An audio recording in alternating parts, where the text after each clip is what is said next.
Selamat datang kembali teman-teman di HLTF Programming Channel.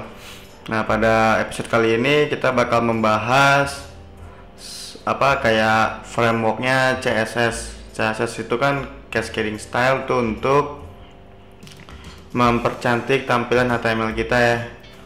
Nah, di sini kita merekomendasikan 4 framework CSS yang bisa teman-teman gunakan. Nah, yang pertama udah jelas adanya Bootstrap.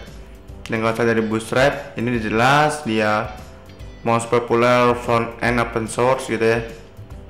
Ini penggunaannya berbeda juga, dan kita udah dibahas penggunaannya Bootstrap bagaimana gitu ya. Dan di sini juga mungkin fiturnya juga lebih lengkap dan segala macamnya ya. Teman-teman juga udah tahu ya, karena kita udah membahas cara penggunaannya navbar segala macam. Kita get start aja. Tapi di sini masih ada 3 lainnya buat framework CSS-nya sendiri. Yang kedua ya ada Zurb Foundation. Nah, di sini teman-teman juga bisa menggunakannya, mungkin caranya berbeda dengan Bootstrap gitu ya. Dan juga udah ada template-nya, ada foundation forum gitu ya, resource juga udah ada. Ya, di sini sebenarnya juga termasuk bagus juga ya buat foundation, dan banyak juga digunakan sama web developer untuk mempercantik tampilan HTML kita. Dan yang ketiga ada juga namanya semantic.ui. Nah, semantic.ui juga sejenis juga framework CSS juga, yang mungkin bisa dibilang lebih kompleks gitu ya. Nanti kita bahas simpelnya aja, perbedaan mereka di mana gitu ya. Di sini juga Materialize ini termasuk framework juga, framework buat CSS. Dan yang mungkin udah jelas di sini ada Modern Responsive Framework. Ya, nanti kita lihat.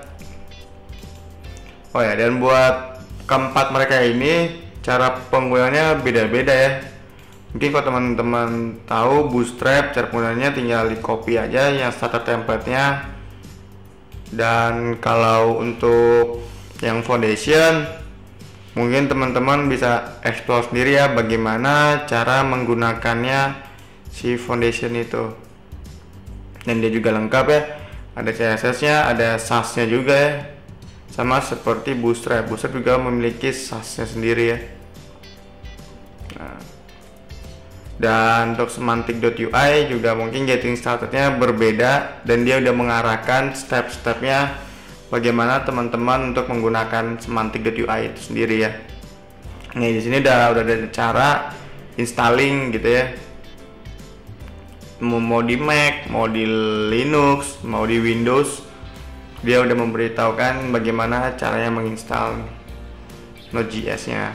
Atau juga mungkin stepnya banyak ya, perlu install Node.js dulu, install Glue-nya dulu gitu ya, dan ada caranya, baru diinstal semantic UI-nya gitu ya. Dan udah ada video tutorialnya juga, dan ini udah diberikan step-stepnya juga, code-nya buat menginstal semantic UI-nya sendiri.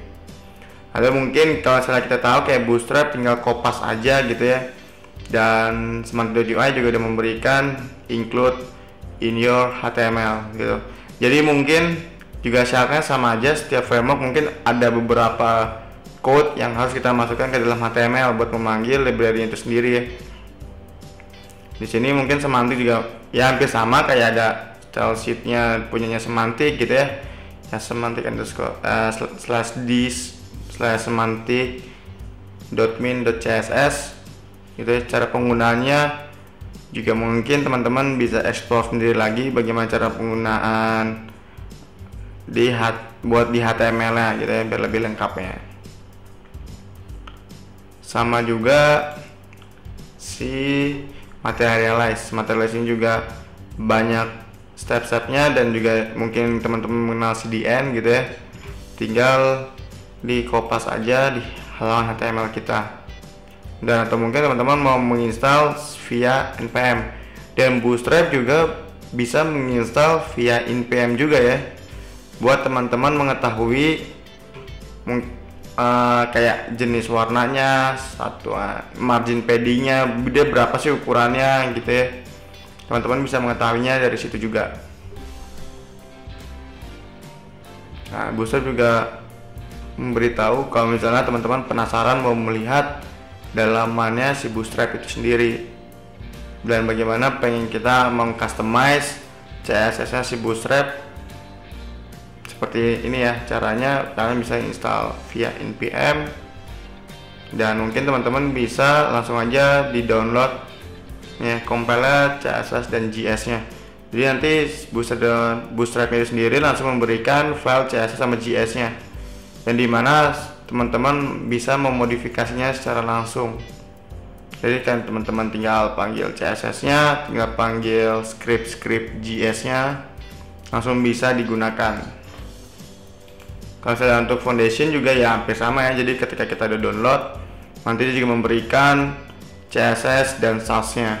Jadi kita sebagai web developer bisa mengcustomize lagi dan bisa memperkembangkannya lagi gitu ya, biar mungkin mau warnanya tidak sesuai dengan keinginan kalian gitu ya, karena warnanya jelek atau segala macam, kalian bisa merubahnya di dalam situ. Nah, terus kalau yang semantik juga ya semuanya hampir sama ya.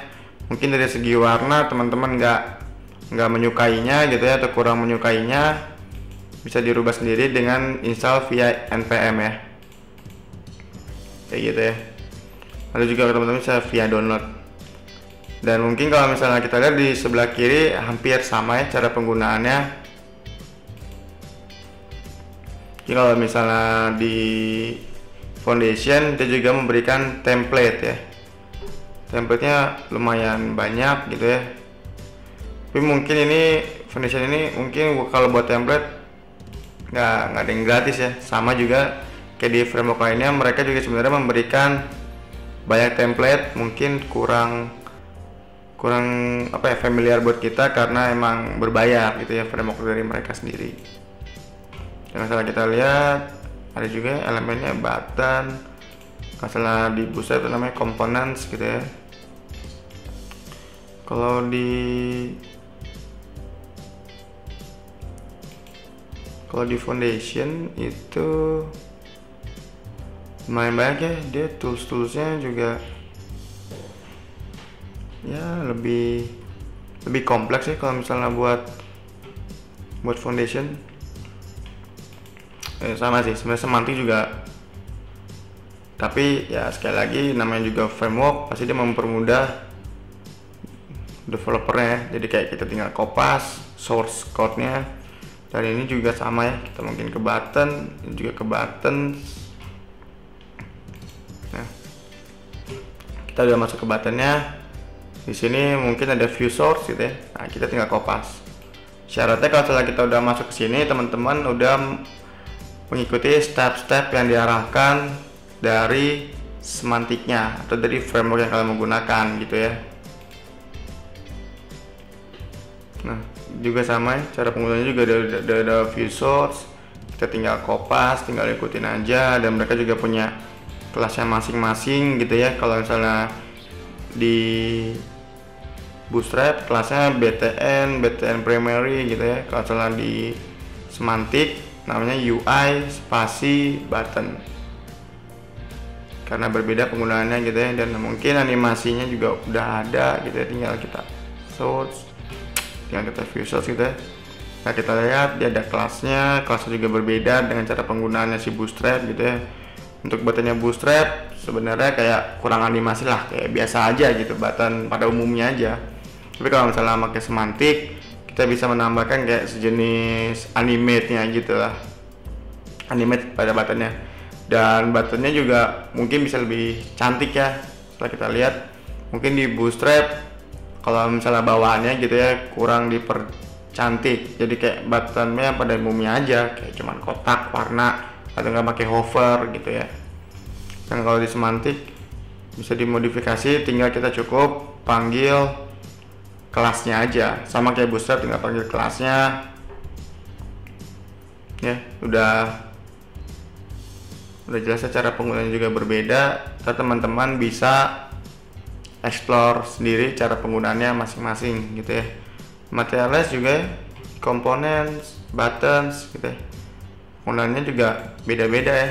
Nah, mungkin di sini BTN floating hampir sama ya, mungkin kelasnya si Bootstrap dengan Materialize namanya BTN, cuman dia ditambahin kayak mungkin punya kelas sendiri gitu ya, mungkin punya strip floating, strip large gitu ya, dan ada animasinya gitu ya, submit button, large button gitu ya, sama juga ya.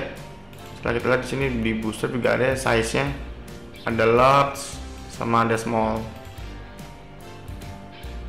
Ya semuanya sebenarnya hampir sama, tergantung dari teman-teman pilih mau yang mana yang buat mempercantik tampilan HTML kalian gitu ya, biar makin bagus dan segala macam. Dan mungkin kalau dari sisi saya sendiri sih, saya lebih memilih nyaranin teman-teman pakai semantik, karena dia di sini fiturnya lebih bagus dan lebih banyak cara penggunaannya.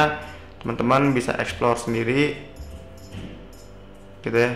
Dan kalau misalnya mungkin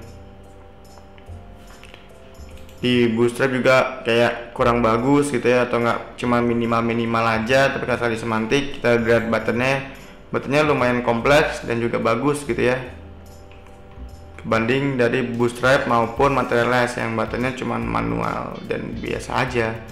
Dan tapi kalau misalnya di Materialize dia ada animasi floatingnya mungkin ya, ada efek-efeknya, teman-teman bisa lihat sendiri gitu ya. Atau mungkin kita cari navbarnya gitu ya. Navbar itu kalau misalnya di semantik itu namanya menu gitu ya. Menu juga beda-beda gitu ya. Bootstrap namanya juga navbar. Ya hampir sama ya, Materialize dengan Bootstrap. Nah, di sini kita lihat navbarnya ya minim ya, hampir sama kayak Bootstrap biasa gitu ya. Cuman kalau misalnya mungkin di Materialize dia kayak nambahin sedikit animasi hover gitu ya. Dan mungkin apa kayak ini mau yang rata kanan atau rata kiri, dia langsung cuma menambahkan kelasnya aja gitu ya. Add left class to your UL gitu ya. Penggunaannya tetap sama kayak Bootstrap, juga ada kelas-kelasnya. Dan kalau misalnya buat semantik mungkin dia lebih kompleks ya, komponen itu lebih banyak, dan mungkin teman-teman bisa mengcustomize sendiri gitu ya. Memang banyak juga fitur-fitur yang berbeda dari mereka ini ya. Karena kalau mereka berdua ini kayak ya basic aja gitu kan, centering logo. Dan kalau misalnya sebenarnya buat mereka ini semuanya sudah responsif ya. Semua framework ini sudah responsif. Responsif itu maksudnya apa? Itu artinya ketika kita buka di device yang berbeda gitu ya. Mungkin teman-teman kayak kesannya masih pemula gitu mendevelop web, langsung aja asal tempel karena ini tampilan desktop mungkin lebih bagus segala macam. Tapi ketika kita bukanya di mobile gitu ya, atau bukanya di tab, jadi kan resolusi layar kan berbeda gitu ya. Nah itu teman-teman harus pikirkan kembali gitu ya cara penggunaannya. Tapi kalau misalnya untuk navbar framework ini sudah responsif semuanya. Responsifnya itu dalam bentuk menu hamburger gitu ya. Dia langsung menu bertumpuk langsung dimasukin dalam situ. Jadi tidak menghancurkan navigasinya itu sendiri. Active item banyak ya. Cuma mungkin di Materialize ya mungkin ada customize juga gitu ya, mungkin lebih kompleks apa segala macam.